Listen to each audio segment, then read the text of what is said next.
हे friends, स्वागत है आप सभी का movie stock movie explain channel पे, जिस पर आज मैं रिकैप करने वाली हूँ सी फॉर मी मूवी को। तो चलिए अब आपका टाइम बिल्कुल भी ना वेस्ट करते हुए शुरू करते हैं इस वीडियो को, वो भी स्पॉइलर वार्निंग के साथ। लेकिन उससे पहले मेरी एक छोटी सी रिक्वेस्ट, वीडियो को लाइक, शेयर और चैनल को सब्सक्राइब करने की।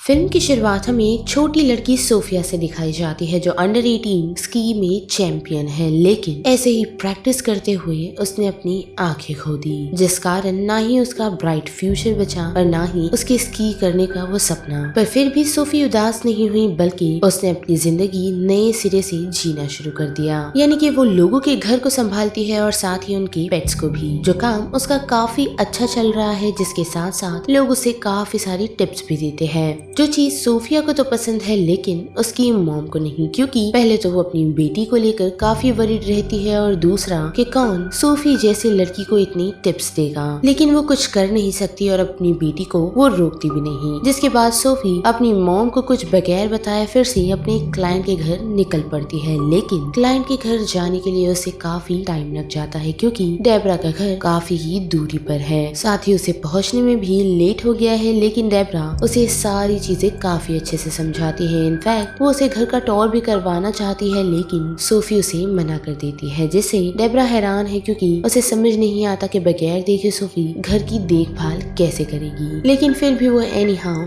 सोफी पे सारी जिम्मेदारी छोड़ वहाँ से निकल जाती है। और डेबरा के जाते ही हम देख पाते हैं कि सोफी ये सारी चीजें इतनी आसानी से इसलिए कर पा रही है क्योंकि वो अक्सर वीडियो कॉल पर लगी होती है, जो कि उसका बेस्ट फ्रेंड चैंप है, और वो उसे पूरे घर का टूर के साथ साथ काफी सारी चीजें बताता है, जो ठीक इस बार भी करता है। जिसके बाद सारी चीजों को एक्सप्लोर करने के बाद सोफी वाइन सेलर आ पहुँचती है, जिनमें से एक वाइन को वो पिक करती है और वहाँ पर यानी कि दूसरी तरफ बैठा हुआ वीडियो कॉल में उसे उस वाइन का प्राइस गूगल कर बताता है। और हम देख पाते हैं कि वो वाइन काफी ही कॉस्टली है, जो सुनते ही सोफी ये डिसाइड करती है कि वो उस वाइन बोतल को अपने पास रखेगी। यानी कि सोफी अक्सर ही लोगों के घर में जाकर वाइन बोतल्स को चुराती है ताकि वो उसे सेल कर पाए। यानी कि सोफी को वो जो इतनी सारी टिप्स मिल रही है वो कोई लोग नहीं देते, बल्कि सोफी उनके घर से सामानों को चुराती है और उसे बीच वो अपनी टिप्स जमा करती है। लेकिन इस बार कैंप उसका साथ देना नहीं चाहता और उसे वो बोतल रखने के लिए कहता है। लेकिन सोफी उससे बहस कर लेती है और यही कहती है कि वो बोतल नहीं रखेगी, जिसके साथ साथ वो कैंप का फोन भी कट कर देती है। जिसके तुरंत बाद उसे डेबरा का कॉल आता है, जो उसे सिक्योरिटी अलार्म एक्टिवेट करने के लिए कहती है, जिसे ऑन करने में सोफी को दिक्कत तो नहीं होती। लेकिन जैसे ही वो स्मोक करने के लिए घर से बाहर जाती है तो घर का दरवाजा अपने आप लॉक हो जाता है, जिस कारण सोफी घर के बाहर ही रह जाती है और उसे अंदर जाने का कोई भी रास्ता नहीं पता। और वो हेल्प के लिए कैंप को कॉल नहीं करना चाहती, लेकिन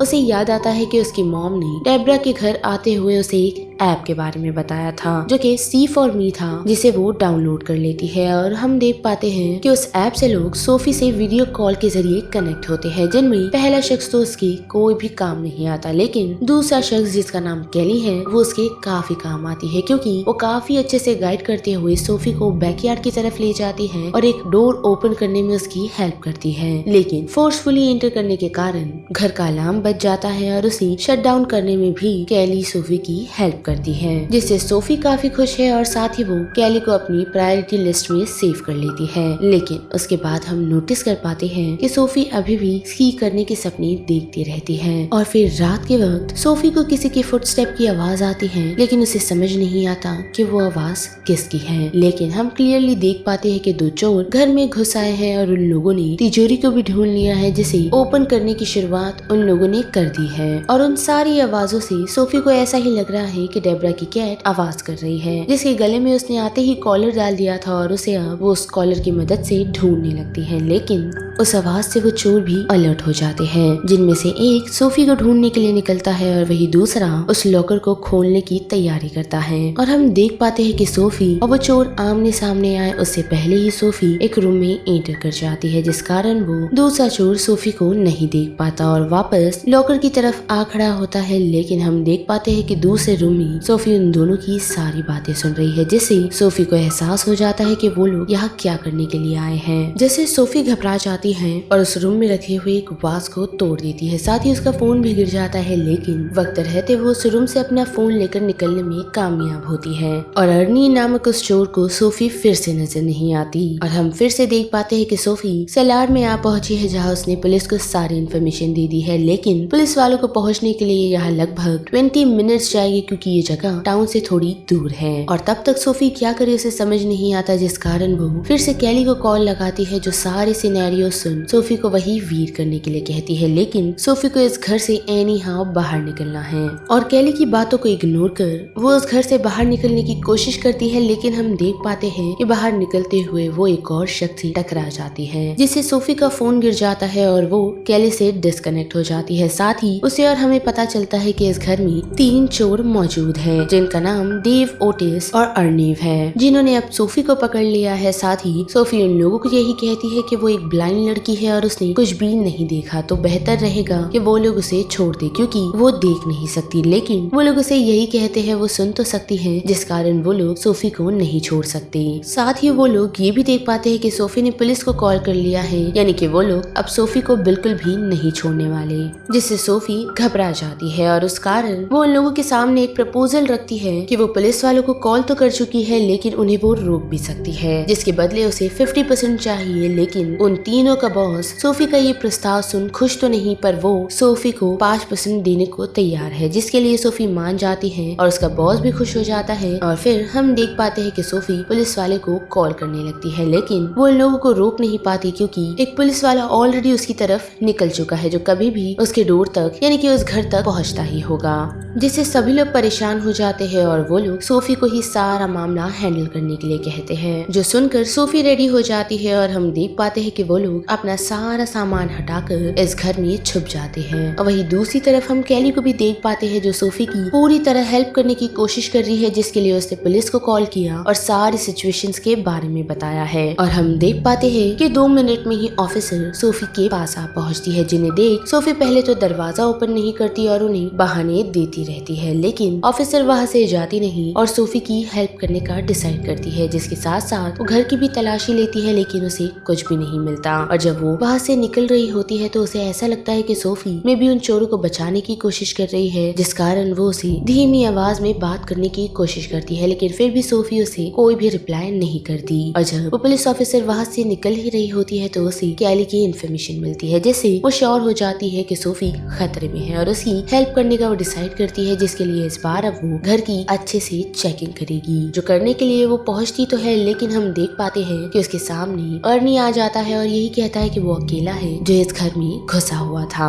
लेकिन ऑफिसर को कंफर्मेशन सोफी से चाहिए, जो कंफर्मेशन सोफी उसे दे भी देती है। और देखते ही देखते ओटिस उस पुलिस वाले पर हमला कर देता है, जिस पर हमला करते ही वो दोनों यानी कि अर्नी और ओटिस मिल उस पुलिस वाले को खत्म कर देते हैं। लेकिन सिर्फ यही पुलिस वाली सोफी की हेल्प के लिए यहाँ पहुंची नहीं थी, बल्कि उस पुलिस वाली ने अपनी फोर्स को भी यहाँ पर बुला लिया था, यानी कि अब उन चोरों के पास और 20 मिनट है जिसमें उन लोगों का काम पूरा हो जाएगा। लेकिन अब उन लोगों को सोफी पर भरोसा नहीं, जो चीज सोफी भी जानती है, और वो वक्त रहते उस घर से निकलने में कामयाब होती है, जिसके बाद वो कैली से कनेक्ट करती है ताकि वो इस जगह से निकल पाए। लेकिन कैली रास्ता और सिचुएशन देख उसे यही बताती है कि वो उसकी ऐसे हेल्प नहीं कर पाएगी, क्योंकि पूरा रास्ता सुनसान है, कोई भी उसे आसानी से ढूंढ सकता है। पर उसी के साथ हम देख पाते हैं कि सोफी के हाथ में उस पुलिस ऑफिसर की गन है, जिसे उसने वक्त रहते उठा लिया था और अब वो उसे अपनी सिक्योरिटी के लिए इस्तेमाल कर सकती है, क्योंकि हम देख भी पाते हैं कि सोफी के पीछे ओटिस ऑलरेडी निकल चुका था। लेकिन सोफी वापस लौटते हुए सीधा ग्रीन रूम में पहुंचती है,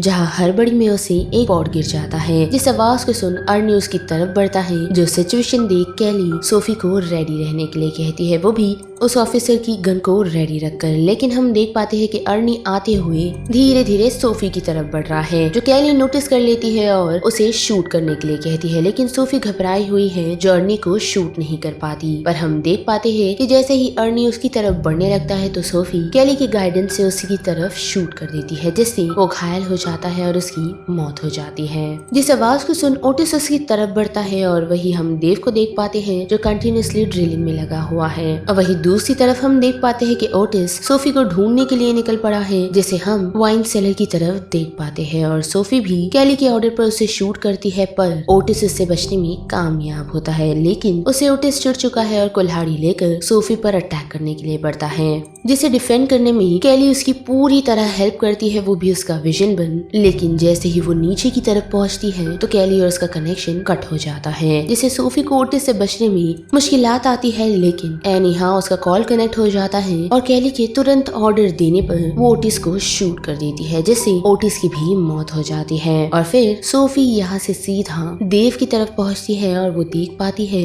कि उसका पूरा ध्यान ड्रिलिंग करने में है। साथ ही उसने सोफी की परछाई से उसकी तरफ उसे बढ़ता हुआ महसूस किया, जिस कारण देव उसे बताता है कि वो कोई गुंडा नहीं बल्कि वो पैसों के लिए सिर्फ उनका लॉकर ओपन करता है, वो भी कुछ पैसों के लिए, और इसके अलावा उसका कोई भी इरादा नहीं। और जब सोफी उसे सरेंडर करने के लिए कहती है तो हम देख पाते हैं कि देव उसके सामने सरेंडर कर देता है, लेकिन साथ ही कि लॉकर के अंदर लगभग $7 मिलियन है, जिसमें से वो अपना हिस्सा लेकर यहाँ से निकल जाएगा, बाकी का सोफी रख सकती है। और हाँ, देव इस बारे में किसी को भी कुछ नहीं बताएगा, जो सुनते ही सोफी कंफ्यूज हो जाती है। और वही कैली हम देख पाते हैं जो उसे बार बार शूट करने के लिए कहती है, लेकिन बीच में ही उन लोगों का कॉल कट हो जाता है क्योंकि सोफी के फोन में चार्जिंग खत्म हो चुकी है। और वही हम सोफी को देख पाते हैं जो अभी भी काफी कंफ्यूज है, लेकिन उसने इरादा कर लिया है कि वो पुलिस आने तक रुकेगी, जिसके साथ साथ देव को भी रुकना होगा। लेकिन देव इसके लिए रेडी नहीं और वो उस पर अटैक करने के लिए उसकी तरफ बढ़ता है, जिससे सोफी अलर्ट हो जाती है और उसे शूट कर देती है, जिस कारण देव की भी डेथ हो जाती है। लेकिन अभी भी सोफी के ऊपर से खतरा टला नहीं, क्योंकि इन सभी का बॉस अभी भी घर के बाहर उनका वेट कर रहा है। और अब वो फाइनली घर के अंदर भी पहुंच चुका है, जिसके साथ साथ हमें पता चलता है कि वो शख्स और कोई नहीं बल्कि डेब्रा का